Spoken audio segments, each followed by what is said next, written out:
Amazing students. This lesson will lead us through the basic foundational odds and ends about chemical equilibrium.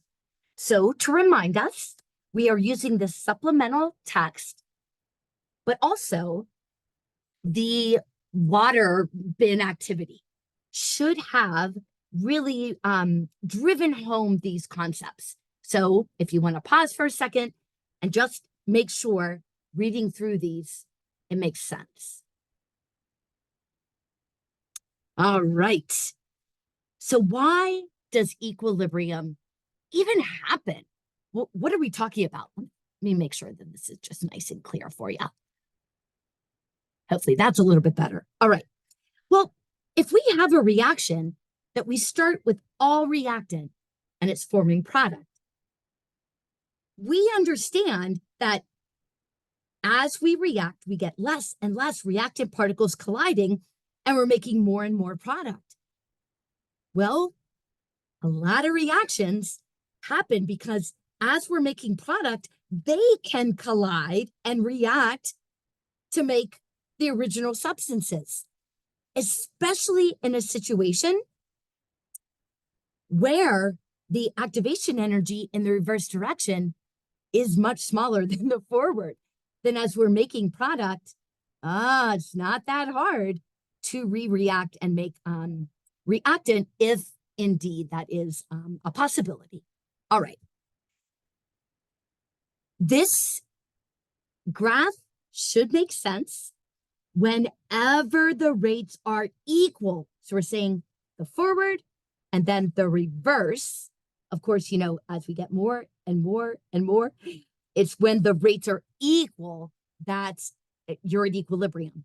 And it's not that the K values, the equilibrium constants, are the same. It's not that the overall orders of the rate laws forward and reverse are the same. Nope. Just rate. All right. So what kinds of things do we want to know about equilibrium? Well, when you're at equilibrium, do you have a greater amount of reactant or product? And then why? At the equilibrium position, do you have, or what is the concentration of reactant? What is the concentration of product? And then if you stress out the system, if you change temperature, if you change concentration of reactant or product, maybe a change in pressure or change in volume. So those, of course, are stresses. So what does that change the equilibrium position at all? And then, given your starting quantities, will you make more product or make more reactant to get to equilibrium? So we understand equilibrium is some kind of minimal energy for the system. So what direction does the reaction move to get there? So these really are what we'll be taking a look at in this initial unit. Okay, so, you know, the water bin activity is on the next couple of pages of your packet. So given a generic equation, well, what we have, wait till you see this, ladies and gentlemen. We have an equilibrium constant that we can interpret, but also an equilibrium expression. So whenever we have a system in equilibrium, only when it's in equilibrium can we apply what's called the law of mass action. Are you ready for this? So the law of mass action, implementation of it, but only if we're at equilibrium, really is it, of course, the equilibrium expression. The equilibrium expression is what we solve to get the equilibrium constant. It is a capital K, not a lowercase k. And what that is the concentration of our products, in this case, this generic reaction, divided by the concentration of our reactants, and they are raised to the power, are you ready? That matches their coefficients in the balance equation. So wonderful. That's the law of mass action, that the coefficients from the balanced chemical equation are the exponents, not orders. This is not a rate law. They're the exponents on the species in the equilibrium expression. And so whatever lowercase a is, that's what concentration A will be raised to, whatever lowercase b is, and then lowercase c and lowercase d. So if our, well, we'll go over that in a moment. So K is a constant value. It is constant per the reaction and per the temperature. Now, are you ready for this other gift? Chemistry, the gift that keeps on giving. Remember lowercase k and how vital it was to keep track of the units and how often that was asked of you? Well, for big K, you are not held to report any units. Any units. Now, often in your red book, Zumdahl will definitely, or his grad students or whoever worked out the problems will share units. But I promise, don't need to do anything with units. We just interpret the magnitude of the value. That is it, that is it, that is it. So what can we interpret? Well, if K is greater than 1, well, then we know numerically we must have more product than reactant. So we are favoring product. We have more water in the product bin. If K is less than 1, well, then we are favoring reactant. So we have more water in that bin. Now, here's something else. And this has come from experimentation.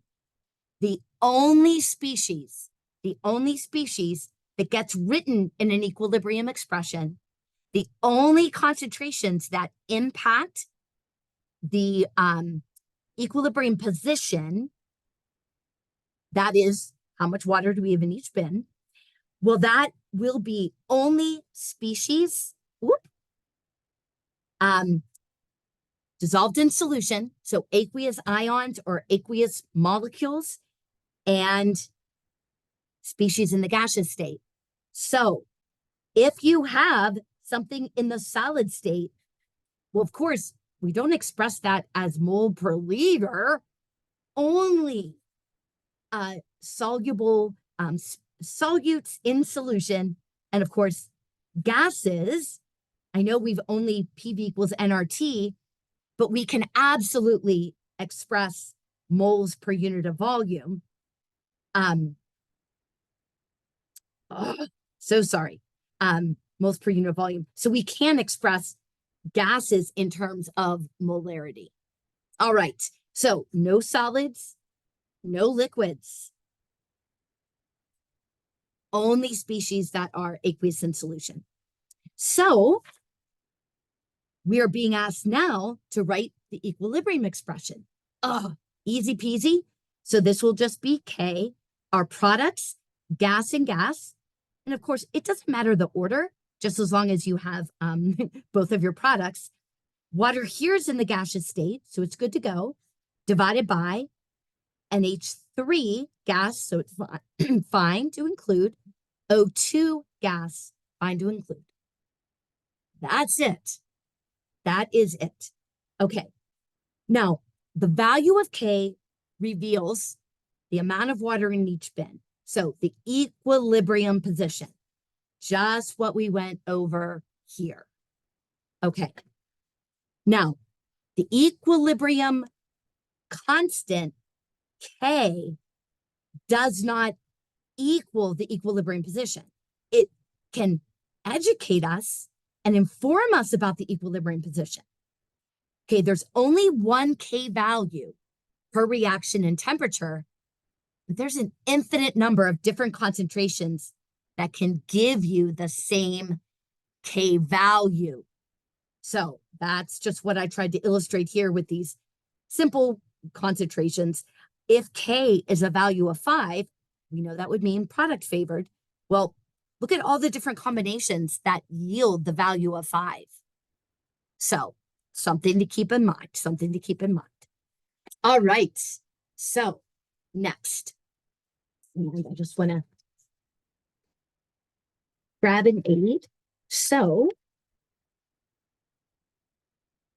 the next thing that we're asked to do is, given a reaction, to find the value of K. We need to be in the habit that no matter what, usually the heading of a problem will be our reaction. Of course, we start with the equilibrium. Then the equilibrium expression.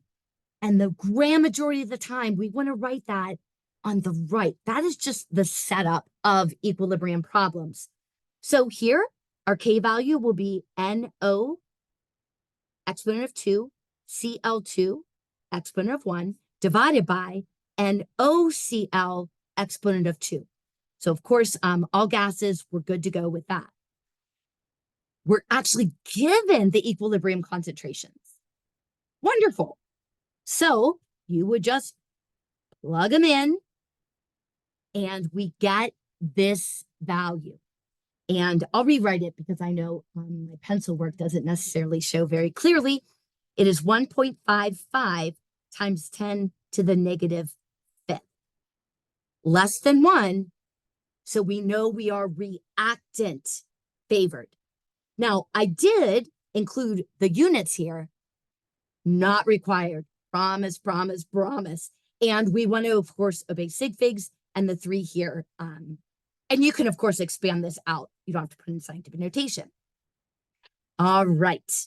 Well, the next problem is asking for us to find, just get something else to cover, the value of K for this reaction. Oh, well, that kind of looks familiar.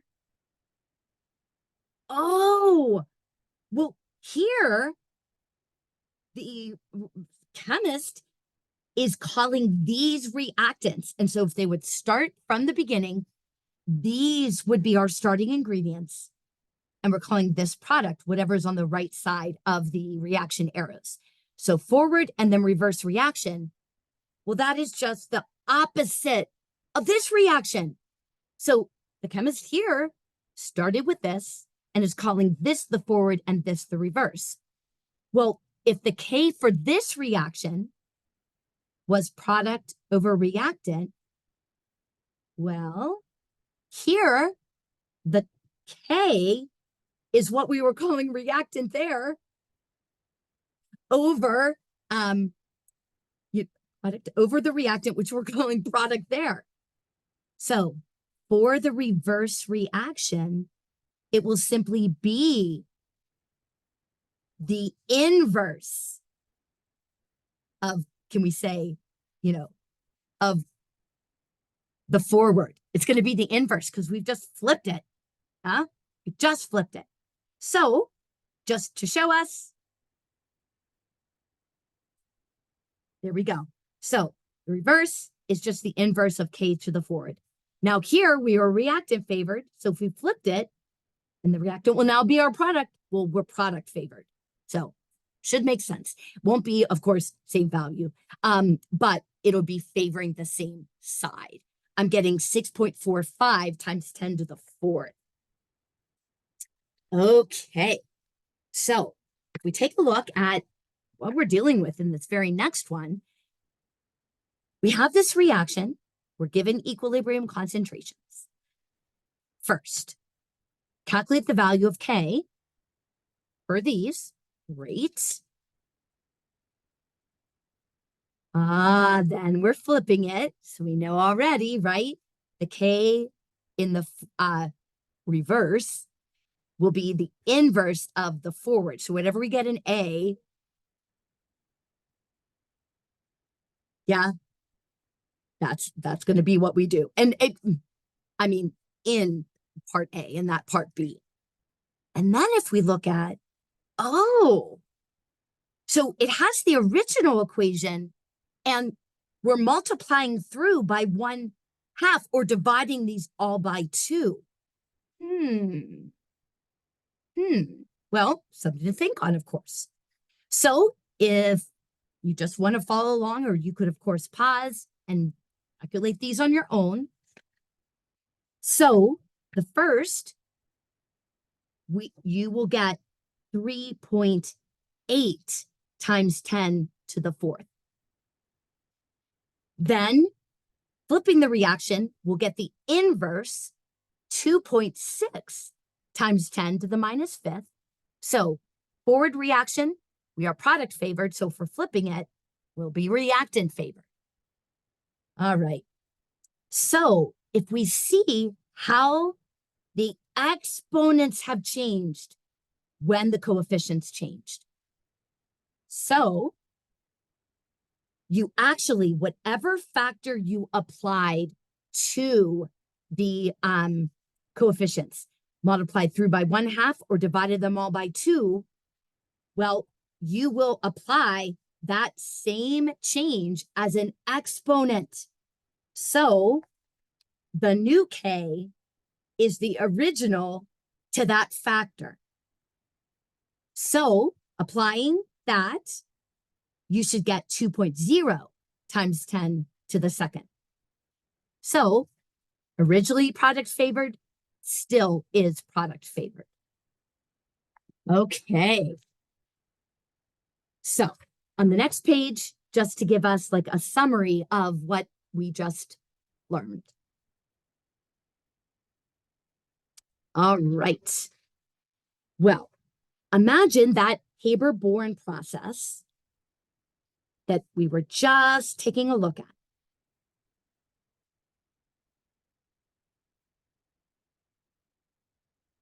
All right. So K is, of course, in terms of concentrations. But when we're working with gases, when all the reactants and products are gases, or the other things are solids and liquids, and then we have gases, well, we can express K in terms of the pressures of your species, applying the law of mass action. Now, sometimes this K is assigned a little subscript of C because it's the equilibrium constant in terms of concentrations, but most often you'll just see it called capital K. That's it, that's it. But if we are expressing our reaction in terms of pressures, now, are we allowed to do this? Absolutely. Because, so if I just rearrange this, pressure divided by RT is, which is concentration. I'm going to use just CONC to be concentration, because capital M, that might look like molar mass or mass, so don't want to confuse us with that. So if we are, because of the connection and the relationship of pressure, pressure isn't equal to concentration. It's pressure divided by RT that's equal to concentration. But because pressure is directly related to concentration, well, that's why the equilibrium position at equilibrium constant is related to pressure as well, or could be found with pressure. Now, we're understanding that at equilibrium, we will have a mixture of these. And if we have a mixture of gases, we have a total pressure, but we will have a pressure of ammonia that is independent of the pressure of hydrogen, which is independent of the pressure of nitrogen, right? So we call these partial pressures because they're part of the whole. So Kp, which will be the equilibrium constant in terms of pressure, the equilibrium expression in terms of pressure, then we would take partial pressure of NH3 squared. Now, no longer brackets. Brackets mean molarity. This is no longer molarity. This is pressure. We use parentheses. We are so big on that as chemists. You will not get credit for KP expressions if you use brackets. And you will not get credit for KC expressions, or just regular old capital K, if you don't have the square brackets, if you use parentheses. Okay, we need right designation and notation. And then this would be divided by the partial pressure of nitrogen times the partial pressure of H2 cubed, of course, because of that coefficient. Now, Kp does not equal K. They're not the same value most of the time, 9 times out of 10. There is 1 time out of 10 that it can be. But the overwhelming majority of the time, they're not equal because these are not equal. Your book goes through how this relationship is derived. The book goes through it. But because you won't be asked to derive it, I'm just going to provide this relationship. This is something that we will have to know on our own.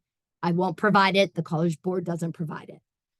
Okay, so K and KC. Very rarely are they going to be the same value. The difference is this RT. So if we want to find, oh my goodness, ladies and gentlemen, that's what I meant to do.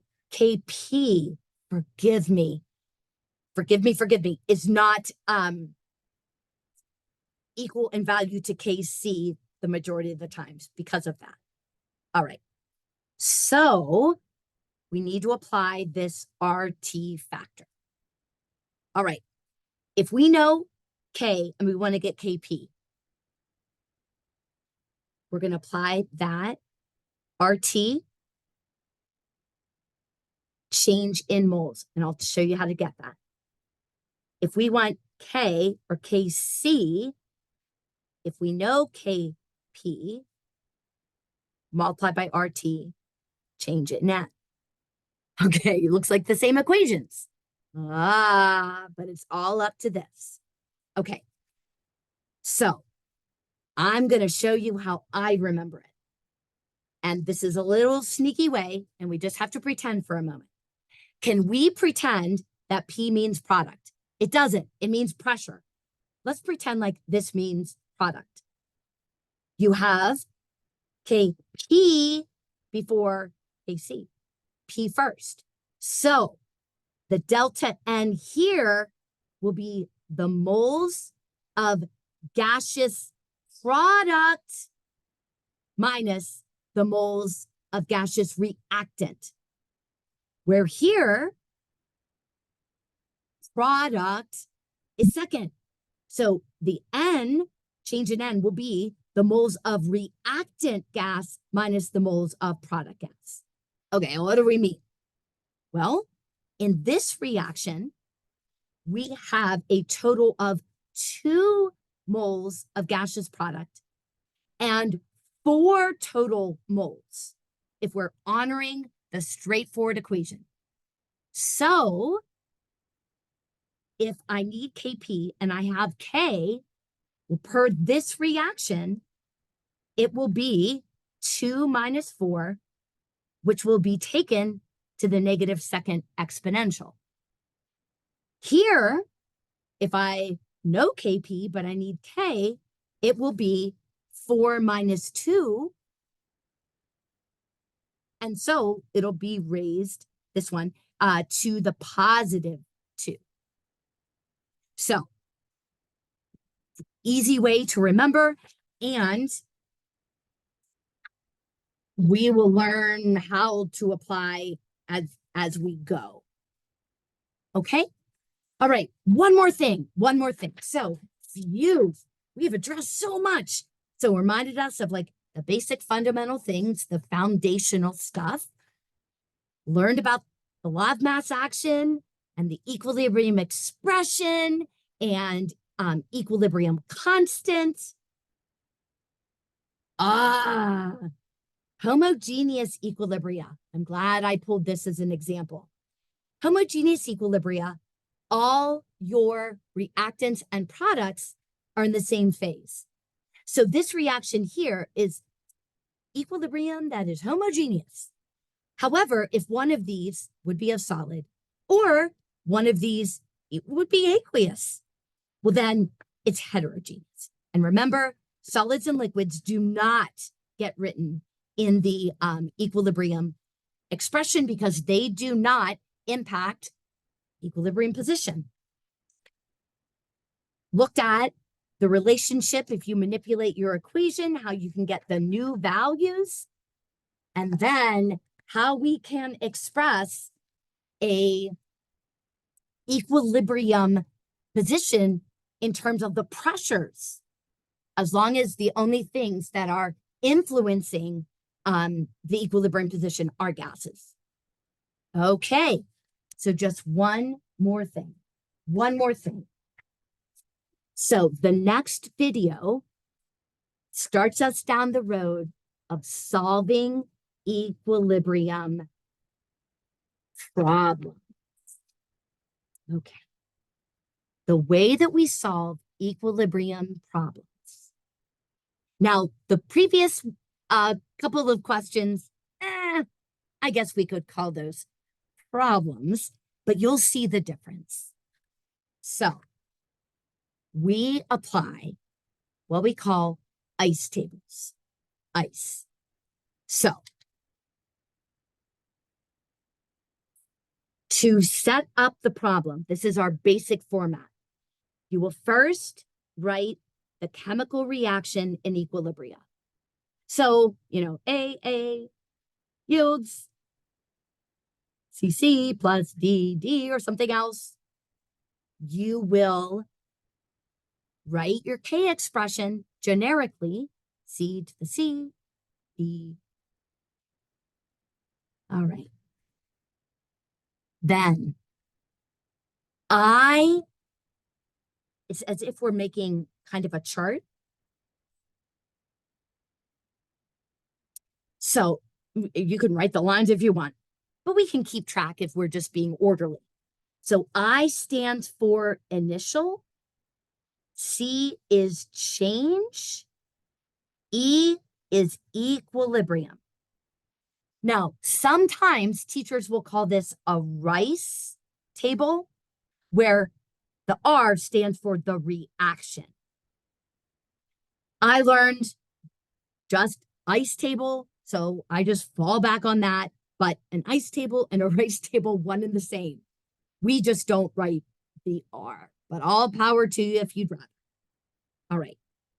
Now, the only unit that is acceptable to place inside of a rice table is molarity or pressure.